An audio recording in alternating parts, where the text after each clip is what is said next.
Hey, I'm Guy. That's John. Yes, it is. Subscribe to the YouTube page. Like the video. Check out our podcast below in the description.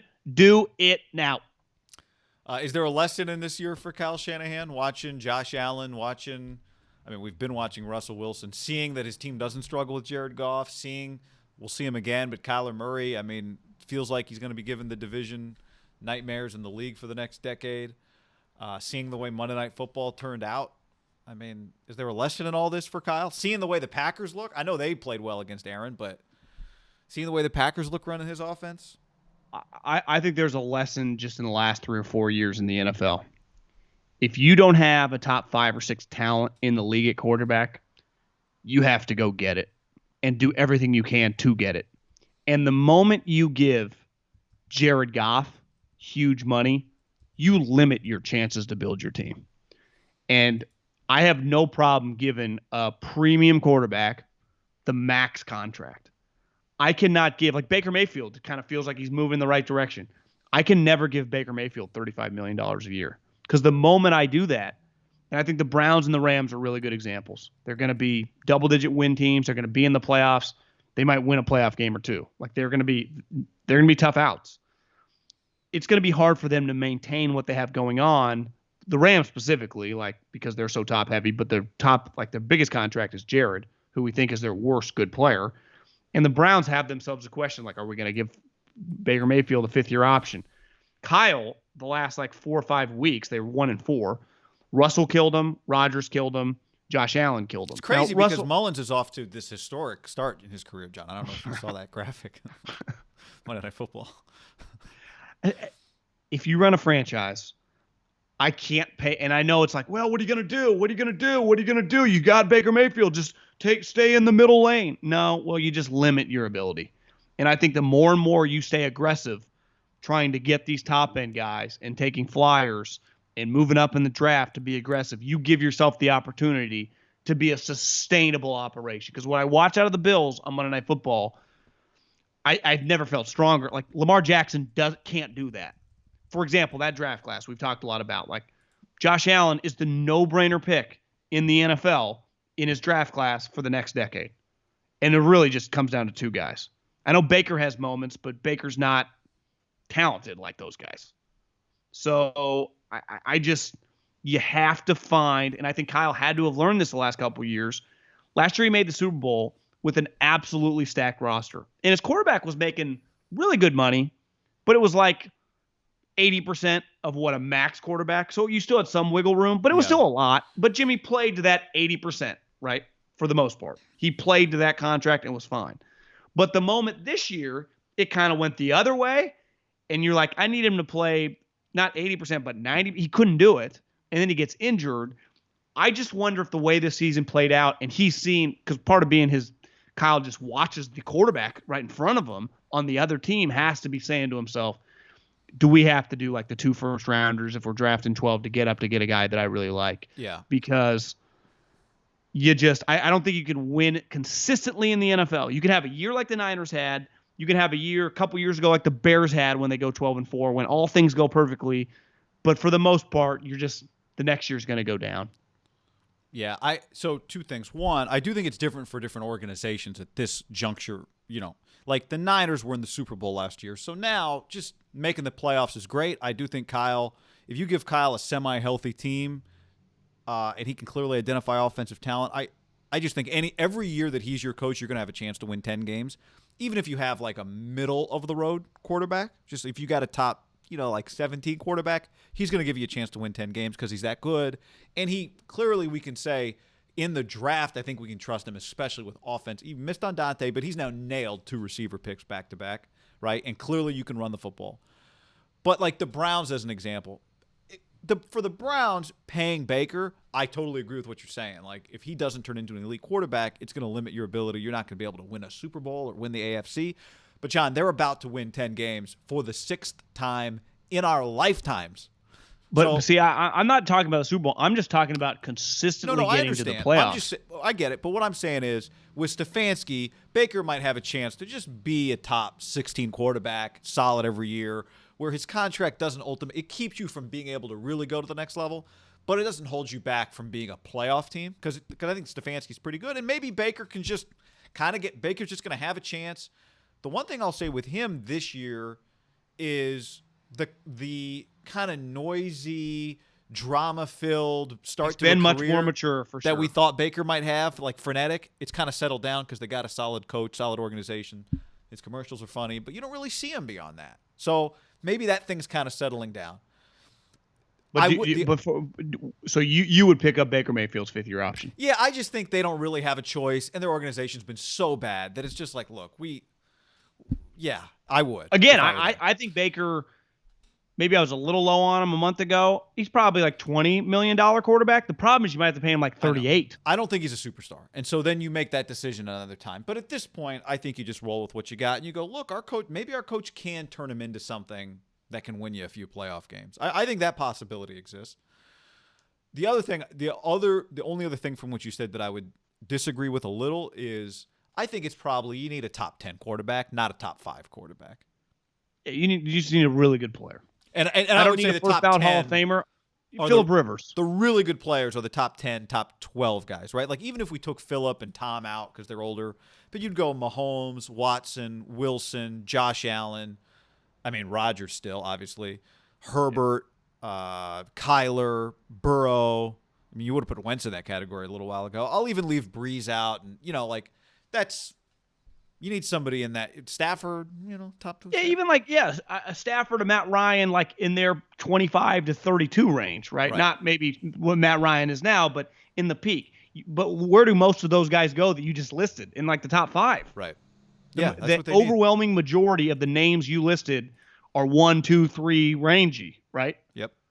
Because I had a theory that second round quarterbacks I'm out on. I went through the list the last decade because it's a double whammy. The pressure that comes along with a second round quarterback, like I think you see with Elway with Drew Lock, is like he's going to be our franchise. His contract ends sooner, and usually he's in the second round for a reason, right? Like the best case second round quarterbacks the last decade are Jimmy Garoppolo and Derek Carr. Yeah, but Derek, I would even say Derek's a little different, right? Because he is kind of he feels to me more like a Power 5 skill set than Jimmy. Yeah, and we've talked about it before. If we just 3 or 4 years later, that player goes in the first round. Yep. And it was still at a point in time, like kind of an inflection point in the league, that is not the case anymore. So I just.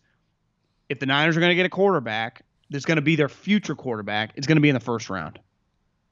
It's not going to be in the second or third, in my opinion. I agree. Because also, or when you get him in the second round, I'll be very leery. Like, well, every other team in the league passed on him, and we see how important quarterbacks are. So it's like, this guy's not a blue chip talent. There's a decent chance he's not going to be good. And the other thing is, we've seen Kyle draft a quarterback. Because you're right. Receiver, he's nailing guys. He can find running backs. Skill tight ends, I have no issue with the skill guys. The offensive line, he can kind of scheme around. Like McGlinchey's McGlinchey, but like he's not going to be a major issue. They can scheme around. Like they didn't give up a sack on Monday night. It was exactly. I mean, he's not a great athlete, so it doesn't look great. The quarterback thing, we'll see. I mean, last time he did draft. Now it was his first year. It was CJ. Now that's where I'm saying I hope being on the front line of being a head coach, I think you look differently as a coordinator because he was coming in that year as a coordinator. I would imagine if me and you just had some beers with him the moment like a week after the season, I bet he talked a lot differently about, I've learned some things. This is what I need. And that would be human nature to talk like that, right? Yeah. I see things through a much different lens. Think how different you and I talk about business stuff than we ever would when we were hosting a radio show now that we own this. It's just different the way you look. It's human nature when you move roles to just see things at a bigger perspective. And when you take ownership, literally when you own something, and kind of as a head coach, while you don't own the team, he's as close to being a minority owner in the franchise as you can get. He calls right? the shots. Yeah. Yeah. And I also think if you're, to your point, like he's watching Andy Reid, he's going, oh, that's a great coach. I think I'm a great coach, right? Let's use that premise. Kyle thinks he's a great coach I think he should. I'm watching Andy Reid with Patrick Mahomes. I'm seeing the different Belichick. He's great, but Belichick with Brady is very different than Belichick. How about the guy with the Saints? What he's doing with his little guy? Yeah, but I mean, but he's looking at well, exactly. I'm just saying, like, if you're him, you're going, You know who wins Super Bowls? It's the really good coaches with the really good quarterbacks. It's not the really, by and large, it's not the really good coaches with, oh man, I'm squeezing every ounce of juice out of this guy. No, I mean, he's got to be watching LaFleur with Rodgers going, that's what I want it to look like, but it doesn't because I can't hit a throw 20 yards down the field. Unless I scheme it up, and even then we can't hit it consistently, right? That's the other part. He is seeing his offense be run by a superstar quarterback in Green Bay. Yeah. He's like, well, why would I choose to not try to be that if I could try and be that? Well, and I think he's seeing his offense be run by a guy in L.A. that is probably pretty average, and they're consistently pretty good. Yeah, but also he beats them. Right? And he beats them. Yeah, but they win. But I think he just sees them play all these other games, and they're going to win every year 9 to 12 games for 4 straight years. Yeah. So he goes, God damn. That to me, the issue with Jimmy is his biggest issue right now is, well, last night he watched the game up in the stands. You're right. Like we've talked about, would you rather have him or Goff? Financial, all that. But right now, I mean, Goff plays basically every week. Well, I get back to the Herm Edwards thing. Like, I think we laugh at it like best abilities, availability, ha. And then all of a sudden a guy misses, basically a year and a half in 3.5 years. You go, well, you can't. What's this? You can't make the club in the tub. You can't help the club in the stands. What happens? You just can't. Yeah, I mean, look, you'll be kicking yourself if next year you roll it back. You're all right. We got Jimmy. And then 3 weeks in, he's hurt again. You go, so what? We're just going to do this again? For the I was looking at. I just went to fourth time in 5 years. I went to Travis Kelce's page the other day, like just his stats page, just because like he had that. The stat came up during Sunday Night Football. He had 5 straight 1,000-yard seasons. I started thinking it's probably pretty hard to do that if you're playing like a couple 10-game seasons. He's missed 1 game since 2015. And for example, like you and I talked to George, and George was tweeting about, like I saw he tweeted the other day how impressed. He's like, what a stud, what a legend, like Travis Kelce. Like I think they view themselves, the tight end group, as like all buddies.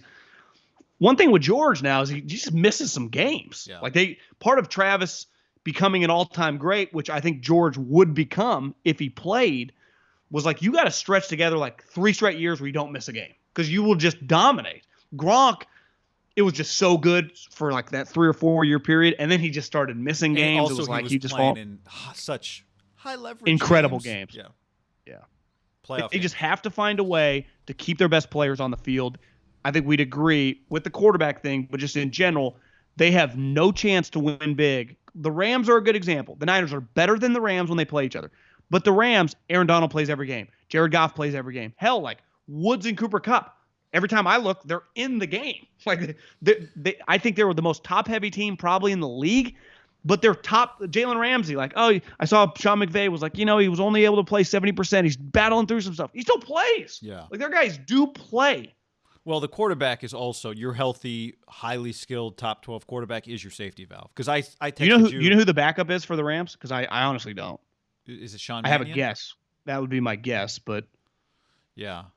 But part of the deal is it hasn't mattered 1 snap ever. Well, I texted you the game Monday night. Boy, I just know if you get Kyle a healthy team, he'll win 10 games. And then I immediately realized, well, no one gets a healthy team every year. So healthy-ish, right? Nobody's I agree with everything you just said. I'm just saying, like, your quarterback, who is a guy who can elevate everyone around him, is your safety net for the fact that you are going to have 16 games. The odds of having all your players healthy for 16 games is just the nature of the sport doesn't allow for that. But you know how many games Russell Wilson hasn't missed a game in his career? Why did we see Tavares? Was it? Because remember, there was one game where he rolled an ankle, came out for a play, and limped back in. He played a game I remember with a high ankle sprain 3 or 4 years ago. Remember the guy, the TCU guy? Did he play for a minute, or did he never play for them? Yeah, remember he had the bad DUI with guns and drugs or something. Yeah. They cut him the next day. No, part of the deal with the Niners. You learn your backup quarterback 2 ways, right? Your starter sucks, or he gets hurt a lot. And I think we've become pretty accustomed to just CJ and Nick are just part of the squad. Like they're too big a part of the squad. They've become that over the last 4 years. For example, Seattle, I don't even know or care. It's there's Gino eating some popcorn on the sideline with Pete. You just want your backup quarterback to blend in. The Niners, their backup quarterback has become like a legitimate fixture of the squad because they play. It was, by the way, pretty rare to see Monday Night Football. Usually those guys just are on the sideline, but because of the mask, they're just sitting all up in the stands. And you saw the little sign that no said, one's there. It said SF Play, which was just the area for the players. And it was just like, Yeah. God, look at that squad up there in the booth. I know. It's a squad.